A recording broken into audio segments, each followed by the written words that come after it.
I'll tell you what, prices get any higher, I'm going to have to start doing some unsavory things behind the dumpster in a Walmart parking lot.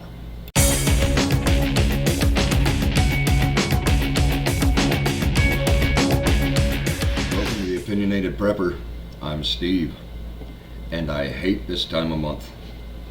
Love this time of year, hate this time of month. It's the end of the month, all the bills are rolling around.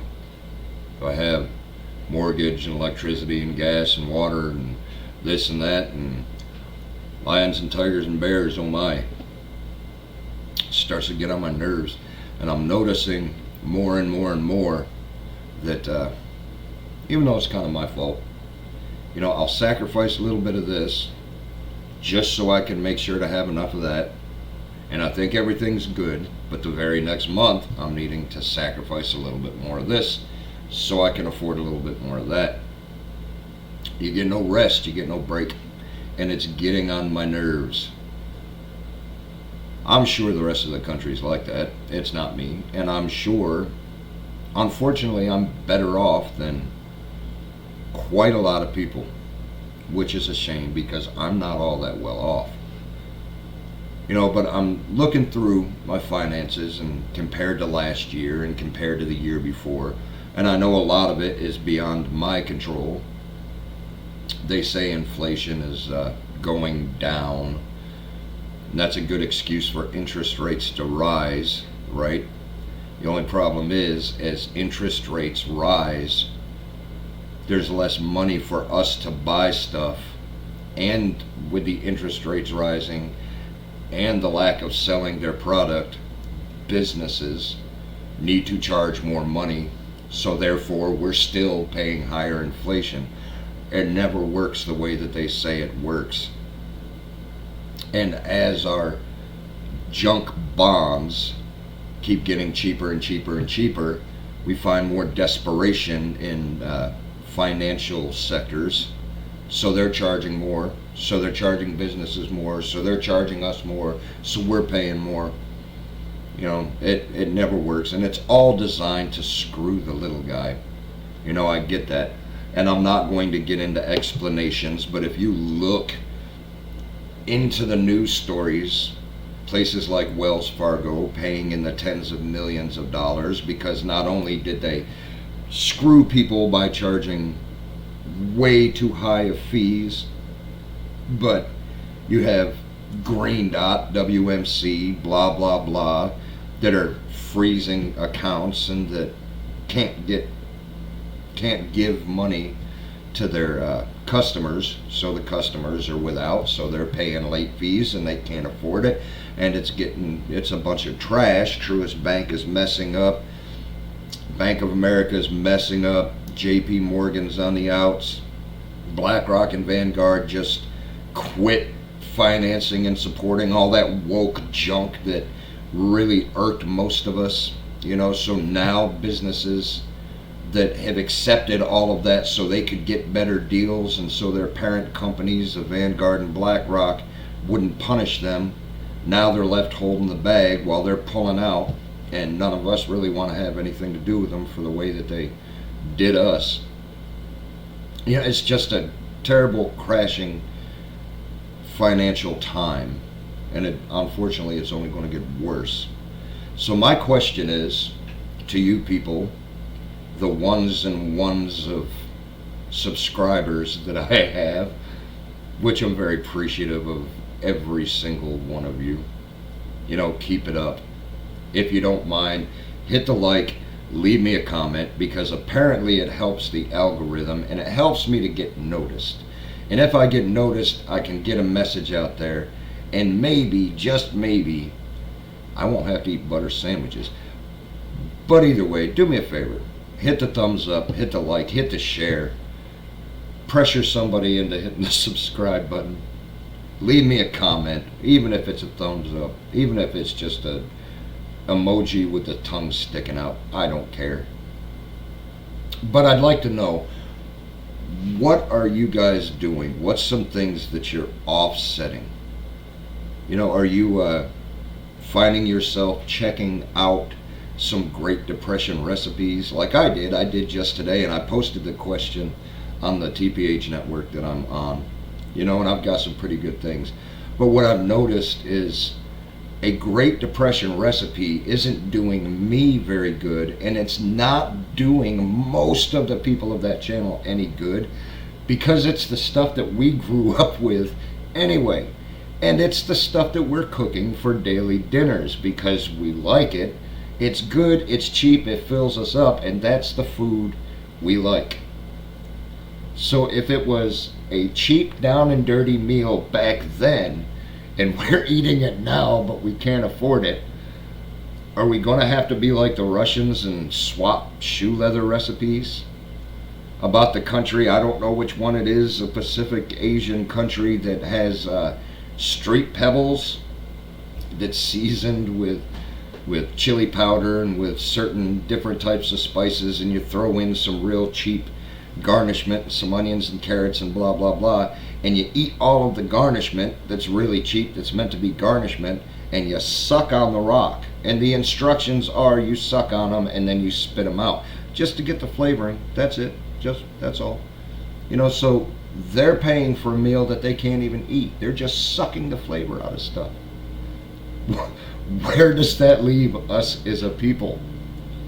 I'm guilty. I'm extremely guilty of it because it was so hot that I got to the point where I said, I don't care if I have to pay a higher electric bill. It's going to be comfortable in my house. Working hard for my money, I am not going to make other people rich by my blood and tears and now sweat when I am at home. It's not right. Shouldn't have to do it. So I leave stuff comfortable. My fault. I didn't know that I had to be on the verge of a heat stroke just so I could make my electric company and therefore, big energy richer and richer so they can buy a bigger multi-million-dollar boat. I didn't know that. I knew that was my place, but I didn't know that's what I was supposed to do. So I'm sorry, I'll suffer a heat stroke for you next time. Or I find myself spending more money for less food because turning on the oven, using the range, doing stuff like that makes my house hotter, therefore it kicks up my electricity bill. So I find myself doing deliveries real quick or spending money on different sandwich meats or buying store bread because you can't really go through the baked bread in enough time, and that's still raising the heat in the house. So I'm trying to find real cheap, easy, quick meals that I don't have to make in my house an oven to make, but I can't find any cheap meals. Ordering out or doing anything like that's 3 times the price of what it was last year. Fast food was supposed to be convenient and cheap, and it is not cheap. Not at all. I think I find myself spending about $40 just for a quick fast food delivery when last year it would have been about 20, and the year before it would have been 12, 13, 14 bucks. So those prices are raising higher and higher, and most of the time everyone will say that the obesity problem that we have in this country, it's because of fast food, the very heavily processed food that's not good for us. And the main reason most of us eat it is because we can't afford fresh food, we can't afford clean food and healthy food. So we have to eat the trash that's just real cheap. Your kid can't afford to drink milk, and the water's got so much fluoride and poisons and toxins and stuff in it. What do you end up doing? Well, here's some Kool-Aid, or here's some soda, or I can buy a 12-pack of 3 liters of soda for 99 cents, but I can't buy a gallon of milk because it's too damned expensive.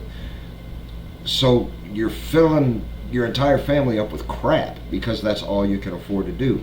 But you can't afford to do it anymore. So if you can't buy good food and you can't buy the trash, what are we stuck doing? If you're a prepper You have your pantry stocked, you're growing a garden, so you can supplement the stuff in. You go hunting, you go fishing, so that way you're not really in need of anything. You still have protein, you still have good. But unfortunately, a lot of people fall into the same trap that I find myself in. That I've said you need to be comfortable getting uncomfortable, or you need to get comfortable being uncomfortable. But when the level of uncomfortability just gets to a point, I find myself being more dependent, which is a shame. I need to snap out of it. I should slap myself, and I might. I won't, and I sure won't do it on camera. But I need to find better ways of living, to where the money that I've worked hard for goes to help me and to benefit me and to give a better life, and it needs to be assigned to making that lifestyle comfortable and making the income grow. You know, I was talking to somebody just yesterday, I believe, and this person, he's kind of out of his element, you know, with a whole lot of preppers and a whole lot of like mindset and stuff.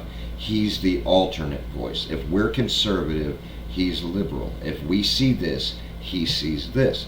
And he's arguing with a man who's done very good at comfortably being uncomfortable. And he's happy with it, and he's living the life that he wants to live. He was talking about a wood stove.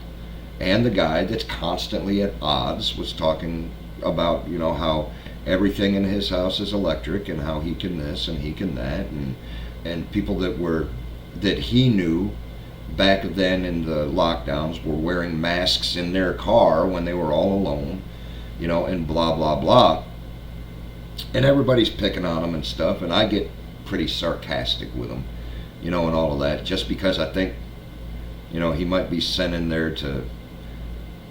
Have you ever known somebody just so famously out of their element that they don't belong, but yet they're still there, and you're wondering why in the hell they're still there? You know, it might be for possibly a federal reason. Yeah, I've kind of picked on them once or twice about that. You know, I don't know. Doesn't matter to me. I don't care. It doesn't. It doesn't matter to me if they watch me. Now, it might if they knock on my door, but I won't be around long enough to see what the outcome is going to be. You know, so again, it doesn't matter to me. I'm happy being who I am, and I don't change it for anyone. But still, you know, forgot where I was going. Oh yeah, being monitored by the feds. Don't care, like I said, don't care. You know, you can call me up, have a conversation with me. But he was talking about how wood stoves are just very, very inconvenient. You know, and I'm being truthful with him. I told him, I said, buddy, you do what you do. It sounds, if it's your choice to live the way you live, then live it, because everyone's got a right to it. If people wanted to wear masks in their car by themselves, then by all means, let them do it. You know, because who am I to criticize these people? I'm exercising my right. They have a right to exercise their right as well, right? And we should respect it. We may think it's silly, we may think it's foolish, but as long as they're not pushing it and trying to force us to do the same thing, they have the right to do whatever they want. It's all right. I'm not going to, well, I'll look down on it, but I'm not going to tell them to their face they're stupid unless they ask me. But as I told him, I said, it's your right to live however you want to live. And I will be 100% with you that wood stoves are inconvenient, especially during the summertime. You know, but you can either have safety and security and luxury and completely forsake freedom and liberty, or you can have your freedom and liberty and forsake the other three. You can't have all of it. For luxury and safety and security, you need to depend on other people, and you have to take what they give you when they leave you the scraps, and you need to live by the regulation, and you need to live by set orders and rules. If you want the freedom from that, You need to do the things yourself. You need to protect yourself. You need to secure yourself, your loved ones, your property. And you're not going to have the luxury because you have to provide an alternate form, an alternative form of cooking and heating, which means you're going to have to chop wood. You're going to have to deal with the heat. You're going to have to get up in the middle of the night because you're freezing. There's a whole bunch of things. So what's more important to you? Safety and security and luxury, or freedom? You're going to give up something no matter what side you fall on. So I'm just wondering what I'm going to have to give up. I looked down to see how long this was and how long I've been rambling, and I forgot how to speak.